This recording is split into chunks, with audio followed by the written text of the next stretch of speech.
Hey, it's Luminostic in Vilcabamba, Ecuador again. I know it's been a few weeks since I made a video, so um, apologize for that, but we've had a lot going on. Lots of plant ceremonies. Last night we had a nice private ceremony, my girlfriend and I, so feeling pretty good and clear, and decided to make a video this morning about a strange encounter that I had with Danny Carey from Tool. Um, and the reason that I'm telling this story is because, there's something behind. There's a reason why we take plant medicine. There's a reason why we meditate. There's a reason why we study Hermeticism or Freemasonry, in my case, whatever traditions you study. We're looking to expand the parameters of our consciousness, whatever that may mean. And in my experience, one of the things that means is that you can accomplish things, you can put yourself in situations that are extremely improbable, and the exact mechanisms behind that, the jury's still out, but I do feel that I've experienced enough that I'm fairly confident that, one of the things that happens when you expand your consciousness is that you have experiences that you wouldn't have considered possible before. And there's the wide range. Your capacity for love increases, your capacity for forgiveness, the parameters of what you can enjoy expand and appreciate. But also I think that remote viewing, I've experienced telepathy many times with the plant medicine and a couple of times without the plant medicine in ways that are absolutely undeniable. Um, so there's a lot to be gained, and I think that when we talk about the expansion of consciousness, a lot of times we kind of neglect to think about like what exactly that means. And so here is one tale of an experience that I had with that um, particular subject. So I think it was like 2000. Well, actually, I bought this shirt at the show, so it was 2010, probably June. The synchronicities and just very, very difficult to explain experiences have been happening very rapidly and sort of building this crescendo. And I'd gotten deeply involved in Hermeticism and Freemasonry. I'd actually even joined Hermetic Order of the Golden Dawn, basically an offshoot of the main body of Freemasonry. Um, so I was deep into, Aleister Crowley's work and various mystical practices from mystical Judaism, and so a lot of really strange stuff had started to happen. And in the midst of all this, because this kind of relates to the story, I'm not sure how exactly my roommate got into contact with these people, but we got an email from this guy, Golden Light Eagle. He's a Sioux Sundance chief, and he invited us to come to a conference in New Mexico. They do these a couple times a year, I think, in different places. They're called Star Knowledge Conferences, and they're gatherings of spiritual leaders from different tribes, Sioux, Mayan, Aztec, Hawaiian, and their message basically is that the native peoples have always been in contact with what they call the star tribes, and that we're sort of reaching a period where we're going to be having a lot of exchanges, a lot of them telepathic, and that the evolution of consciousness is guided by these beings, and so on and so forth. And it was quite impressive. They were able to, at one point there was a ceremony where someone was able to call the wind. There was a lot of undeniable telepathy.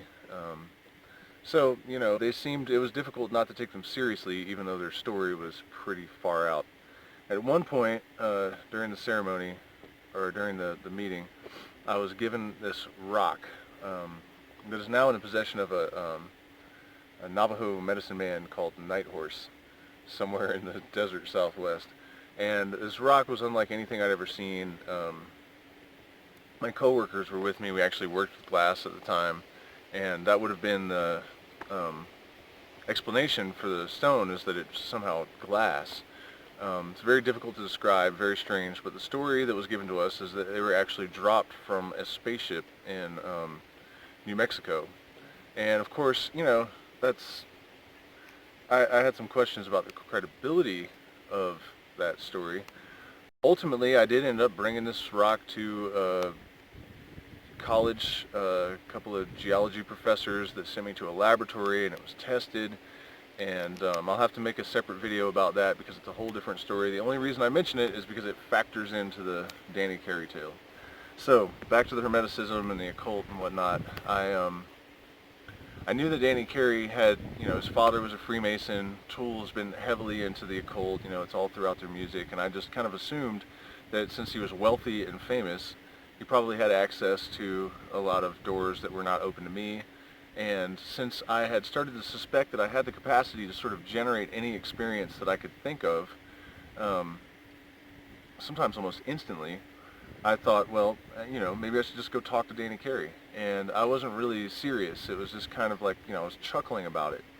But I was determined enough at this point to kind of test whether or not this idea that I had about, generating reality or generating experiences through consciousness, if there was legitimacy to this. So I decided to test it, got in my car, drove to LA.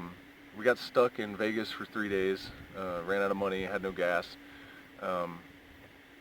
Suddenly my girlfriend at the time sold some crystals, and we made it the rest of the way out to California. I really had no intention of trying to find Danny Carey at this point. I thought this was just kind of ridiculous. And I got a phone call from a friend that said, hey, didn't you say that you wanted to talk to Danny Carey? And I said, well, yeah. And she said, well, he's playing at an open mic tonight. And I thought, well, that is really strange. Here I am like an hour away from, he just happens to be playing at an open mic, which is probably going to be accessible. And I thought, this is a bit insane, but let's just drive over there and see what happens. So I drove over to the Baked Potato, and as soon as I pulled the car up, the owner came out and he said, hey, how's it going? Good to see you. Danny Carey's going to be here tonight. And I thought, well, I guess that's really happening. So we kind of hung out and waited. I saw Danny come in the back door, and I decided, I guess I'm going to go try to talk to this guy. And so I just happened to have exactly $15, which was exactly the cover charge. And I went in, he played for a while. We went out back, and there's people all, Danny, Danny, and he's kind of ignoring everyone. And I just kind of walked up to him and said, hey, can I speak with you privately for a minute? And to my surprise, he agreed. And very much larger than life. It was still, I knew he was 6'8" or whatever, but when he actually turned around and stood up and shook my hand, I'm a large man, and it just kind of disappeared. That guy's huge. So it was intense, and we kind of just walked off into the shadows, and I kind of told him, what I had been doing with, Crowley's work, and some of the experiences that I'd been having, and what it was kind of leading me to believe, and just kind of, was just kind of asking him, does this, I guess for advice, or insight. And, he didn't offer me a whole lot, but he did say, of course, this is what happens. You're standing here talking to me, aren't you? And at one point, I tossed him the rock. And he said that he did, in fact, study or collect gemstones, and that he'd never seen anything like it before, and he tossed it back to me. And so we just kind of chatted about, I think the main thing that I was really wanting to check in with him about is that I'd noticed that these bands, certain bands, Tool, Pink Floyd, The Grateful Dead, are the ones that I think I mentioned. I told him that I'd kind of sensed this ability, the music was carrying some energy that seemed to elevate consciousness and change lives, and I asked him if he knew what I was talking about, this thing that this little group of bands had, and he said that he absolutely did know. And it was just a matter of, a certain type of consciousness. And, I think I asked him, why so few, though? Why is it so powerful with this little select group? And, there's really no good answer there.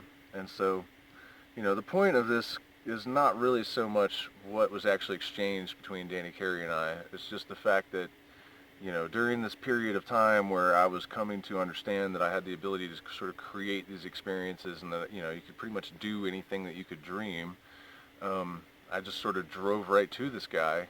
The other interesting aspect of it, I think, is that a lot of the circumstances that were beyond my control, you had to play out in exactly a certain way with precise timing in order for the thing to play out. For example, getting stuck in Vegas for 3 days and then just getting the money just in time to arrive right before Danny arrives, and having exactly the amount of money that I needed in my pocket to gain entrance. And so, I mean, that's basically the gist of it. You know, I don't really know. Of course, you could dismiss it as coincidence. Possibly it just was just a random luck.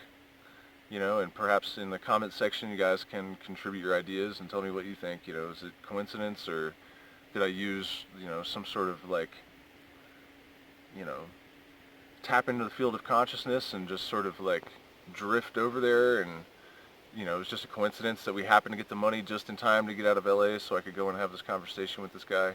You know, I don't really know, but it seemed like an interesting anecdote. And next we'll probably get into what happened with Golden Light Eagle and the Star Tribe, exactly what their message was. We're going to have some videos on ayahuasca experiences that I've had in the Amazon rainforest and other places. So I want to thank everybody that subscribed and thank everybody for watching. Please do hit the like button. You can follow me on Facebook, Luminostic and Harley Donnelly. Thanks.